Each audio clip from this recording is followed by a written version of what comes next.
Halo, assalamualaikum warahmatullahi wabarakatuh. Perkenalkan, nama saya Miftahul Hasanah. Di sini saya akan menjelaskan tentang ilmu tasawuf yang ditugaskan oleh Bapak dosen saya, Profesor Dr. Imam Hanafi. Nah, jadi teman-teman yang belum tahu apa sih ilmu tasawuf ini, ya bisa disimak baik-baik ya. Nah, pengertian dari ilmu tasawuf sendiri berasal dari dua kata secara bahasa, yaitu yang pertama dari kata ilmu atau ilm, ya yang berarti pengetahuan. Nah, untuk pengetahuan untuk ilmu ini dalam bahasa KBBI ya merupakan pengetahuan tentang ilmu atau tentang suatu bidang yang disusun secara bersistem menurut metode tertentu. Nah, lalu kata tasawuf juga dalam beberapa pendapat ulama banyak yang mendefinisikan tentang arti dari kata tasawuf sendiri. Nah, yang pertama ada ahlus sufah yang artinya orang-orang yang hidup di masa Rasulullah dan berdiam di masjid untuk mendekatkan diri kepada Allah Subhanahu wa taala. Lalu yang kedua ada kata sofa yang artinya orang yang bersih atau orang yang suci atau bisa disebut juga dengan orang yang menyucikan dirinya di hadapan Tuhannya. Lalu yang ketiga ada kata sof yang artinya orang yang sholat berada di bagian sof yang paling depan atau barisan paling depan. Nah, tasawuf secara istilah menurut Al-Junaidi yang artinya tasawuf adalah kesadaran bahwa yang hak atau Allah adalah yang mematikanmu dan yang menghidupkanmu. Nah, artinya beserta Allah tanpa adanya berhubung ya atau penghubung.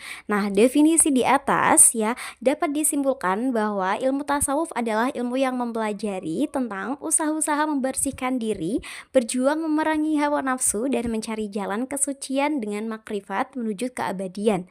Nah, saling mengingatkan antar manusia serta saling berpegang teguh pada janji Allah dan mengikuti syariat Rasulullah dan mendekatkan diri dan mencapai keridhoannya. Nah, ilmu tasawuf juga memiliki banyak sumber-sumber atau dalil-dalil yang ada di dalam Al-Quran.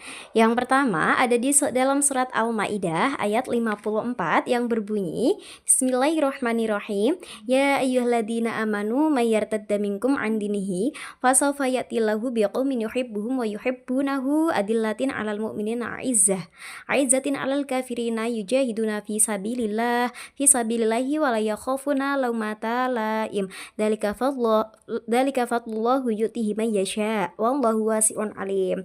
Nah, di sini yang artinya, hai orang-orang yang beriman, barang siapa di antara kamu yang murtad dari agamanya, maka kelak Allah akan mendatangkan suatu kaum yang Allah mencintai kalian dan mereka pun mencintainya, yang bersikap lemah lembut terhadap orang yang mukmin, yang bersikap keras terhadap orang-orang kafir, yang berjihad di jalan Allah, dan yang tidak takut kepada celaan orang yang suka mencela. Itulah karunia Allah, diberikannya kepada siapa yang dikehendakinya, dan Allah maha luas pemberiannya lagi maha mengetahui.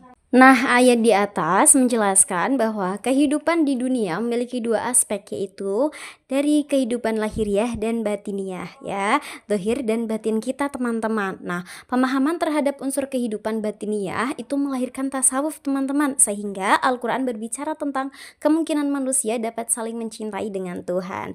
Jadi, kalau secara fisik atau secara lahiriah kita itu untuk berkehidupan di dunia saja. Nah, kalau untuk secara batiniah atau di dalam diri kita itu ya untuk berhubungan dengan Allah Subhanahu wa taala. Nah, itu dinamakan juga dengan tasawuf. Nah, selain dalam surat Al-Maidah masih banyak dalil-dalil tentang ilmu tasawuf.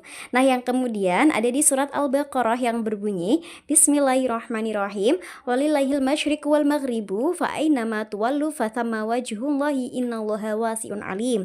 Nah, yang artinya dan kepunyaan Allah lah timur dan barat. Ya, maka kemanapun kamu menghadap disitulah wajah Allah. Sesungguhnya Allah yang maha luas rahmatnya lagi maha mengetahui. Nah, kaitan ayat ini dengan tasawuf yaitu penegasan bahwa keberadaan Allah dimanapun hambanya berada atau dimanapun kita, pasti Allah bersama dengan kita. Dan masih banyak lagi ayat tentang tasawuf di dalam Al-Quran. Nah, teman-teman, tadi kita sudah membahas pengertian ilmu tasawuf dalil-dalil tasawuf atau dasar-dasar tasawuf. Sekarang kita akan membahas tentang ruang lingkup dari ilmu tasawuf. Nah, ilmu tasawuf adalah nama lain dari kata mistisisme dalam Islam atau dikenal dengan sufisme. Nah, tasawuf ini bertujuan untuk memperoleh suatu hubungan khusus dari Allah atau dari Tuhan, hubungan yang dimaksud mempunyai makna dengan penuh kesadaran bahwa manusia sedang berada di dalam kehadirat Allah Subhanahu wa taala, dan kesadaran tersebut akan menuju kontak komunikasi dan berdialog di antara ruh manusia dengan Tuhannya. Hal tersebut dapat diperoleh melalui cara mengasingkan diri keberadaannya yang dekat dengan Tuhan, akan berbentuk ijtihad atau bersatu dengan Tuhan.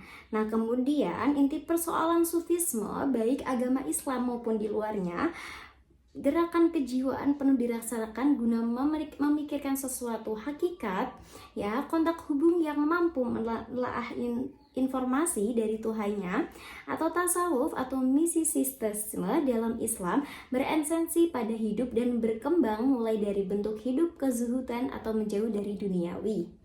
Tujuan tasawuf bisa berhubungan langsung dengan Tuhan dengan maksud merasakan kehadiran Tuhan.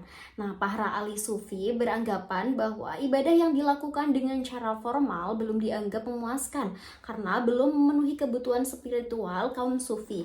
Nah, pada dasarnya ruang lingkup ilmu tasawuf itu adalah hal-hal yang berkenaan dengan cara-cara untuk mendekatkan diri kepada Allah yang bertujuan untuk memperoleh suatu hubungan khusus secara langsung dari Tuhan. Nah, tokoh-tokoh ilmu tasawuf yang pertama ada Abu Dzar Al-Ghifari dari Madinah, kemudian ada Umar bin Abdul Aziz, Al-Hasan Al-Basri, Rabi Al-Adawiyah, Haris bin Asad, Zunun Al-Misri, Abu Hashim Al-Kufi, lalu ada Ibrahim bin Adam, Abdullah bin Mubarak, Syakik Al-Bakhil, Haytham Al-Asam, Abu Yazid Al-Bistami. Lalu tokoh tasawuf yang ada di Indonesia yang pertama ada Hamzah Fansuri, Nuruddin Ar-Raniri, dan Syekh Abdul Rauf Al-Singkili, Samad Palimbani, kemudian ada Syekh Yusuf Al-Makassari, lalu ada Nawawi Al-Bantani, dan ada Hamka. Nah, apa sih manfaat dan tujuan kita sebagai umat Islam ya untuk mempelajari ilmu tasawuf? Nah, manfaat tasawuf dapat disimpulkan menjadi 3 bagian, yaitu yang pertama, kita akan semakin cinta kepada Allah dan mahabbah ilallah. Nah, cinta kepada Allah merupakan tujuan yang paling utama dan puncak paling tinggi. Nah, dengan ini, jika ingin mendapatkan cintanya Allah, maka kita harus melakukan sesuatu yang Allah sukai, seperti yang sudah dijelaskan pada surat Al-Maidah ayat 54. Nah, kemudian yang kedua ada khasyaf ya atau firasat. Nah, kemudian firasat ini merupakan terbukanya keyakinan dan menyaksikan alam yang gaib. Ya, pokok dari khasyaf atau firasat adalah seorang hamba berpaling dari indera lahirnya kepada indera batinnya. Ya, maka jiwanya akan menguasai sifat keburukan yang ada pada dirinya, dan juga dia akan melihat kebenaran ya secara jelas dengan hatinya. Nah, manfaat yang ketiga yaitu ilham. Apa sih ilham itu? Ilham merupakan sesuatu yang dibisikkan di dalam hati kita melalui karunia Allah. Ilham terletak di dalam hati kita yang berupa ilmu yang mengajak kepada amal tanpa mendasar ayat atau dalil. Kemudian manfaat yang keempat adalah karomah. Nah, untuk orang-orang biasa mungkin karomah itu tidak mungkin ada ya, atau mungkin tidak kita dapatkan. Nah, di sini karomah adalah kemuliaan yang khusus dari Allah untuk hambanya yang sudah mencapai derajat takwa. Nah, mungkin itu ya teman-teman, mulai dari pengertian ya, dalil, ruang lingkup, lalu ada juga manfaat dan tujuan kita untuk mempelajari ilmu tasawuf ya. Mungkin banyak kekurangan dari saya dalam menyampaikan ilmu tentang ilmu tasawuf ini. Saya pribadi mohon maaf sebesar-besarnya. Wassalamualaikum warahmatullahi wabarakatuh.